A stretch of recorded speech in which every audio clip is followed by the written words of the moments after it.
أنا ما هلا أذرو إندرون يكو أنا اللي المن هو يدور كنت أجو حقيقة واحد تهي أجو تيك توك على سكوك عسنا يو الحمد لله إلهي وكورون يا بقول كيل الرادين بقول كيل وحاس نجوا كسرينا قلبي الرادينها قلبي ياشا قلبي ياشا قلبي الآن ودباسته تعالوا نصور هستي شاك لا هي وجهها وتي قفيلاني متهيد مي أيوة ما كتورة البر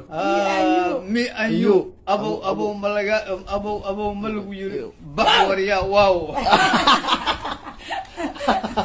والله بالله وايقه هلا ترتريو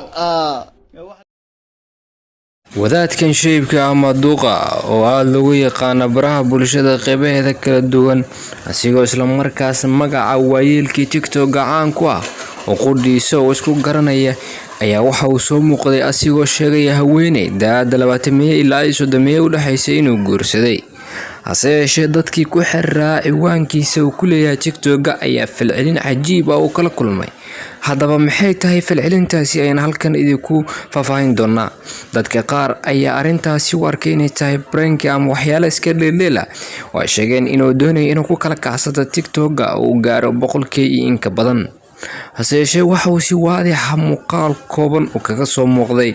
baraha bulshada qeybaheeda kala duwan ayuu ku yiri ma ahan dhalateed oo isha ayaa macallin ah arintani waa arin reality oo run ah waa aan guursaday ayuu leeyahay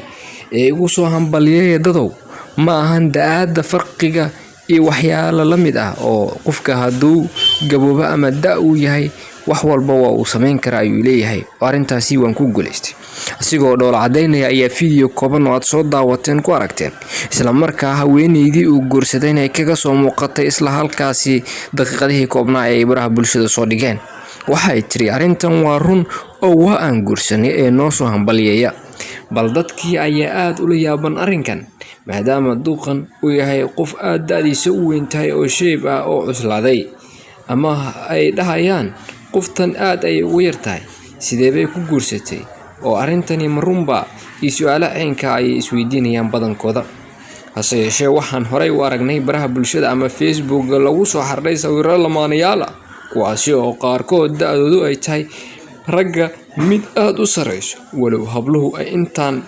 ka siiraayeenba qaarkoodna aad loola yaabayay hadalhayn badanna dhalinaysay muddo dheerna Facebook ka soo jiitamaysay loolankan u dhaxeeya ragga iyo hablaha yaryar iyo ragga duqowga ah walow taasi beddelkeeda ay dhacdo marmarka qaar in habla aad u daaweyn oo maamooyina qaarkood ay guursadaan rag aad u yar kuwaasi oo ayagana ay tahay lidkooda hase yeeshee waxaa badan dhacdadan lidigeeda ah oo ah midda ah een waayeelada ah odayaasha ah inay guursadaan gabdho aad u yar taasi oo baraha bulshada ay aad u hadal hayso isla markaasna loo falanqeeyay hase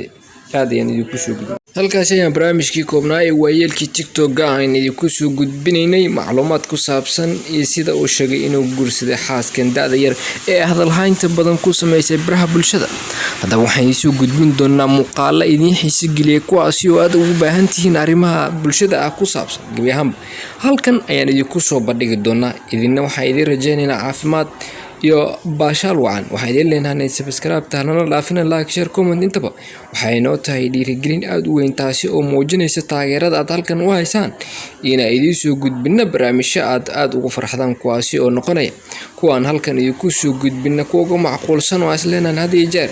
way farxad gelin karaan dhageystayaasha halkan ku xiran aad iyo aad ayaan idinku rajaynaynaa horumar iyo barwaaqo inaad gaartaan idinna waxa idinla doonayaa inaadan xaasidin barnaamijyadeena oo aad garab weyn siisaan si aan halkan idinku soo gudbino macluumaad dhiirigelin aad u baahsan ee noogu noqoto waxa idin rajaynaynaa sidoo kale waxa idin leenahay barnaamij ayaan kale intaan ku kulmi doono idilaantiba nabadgelyo isma dhaafna ayaa leenahay ma salaam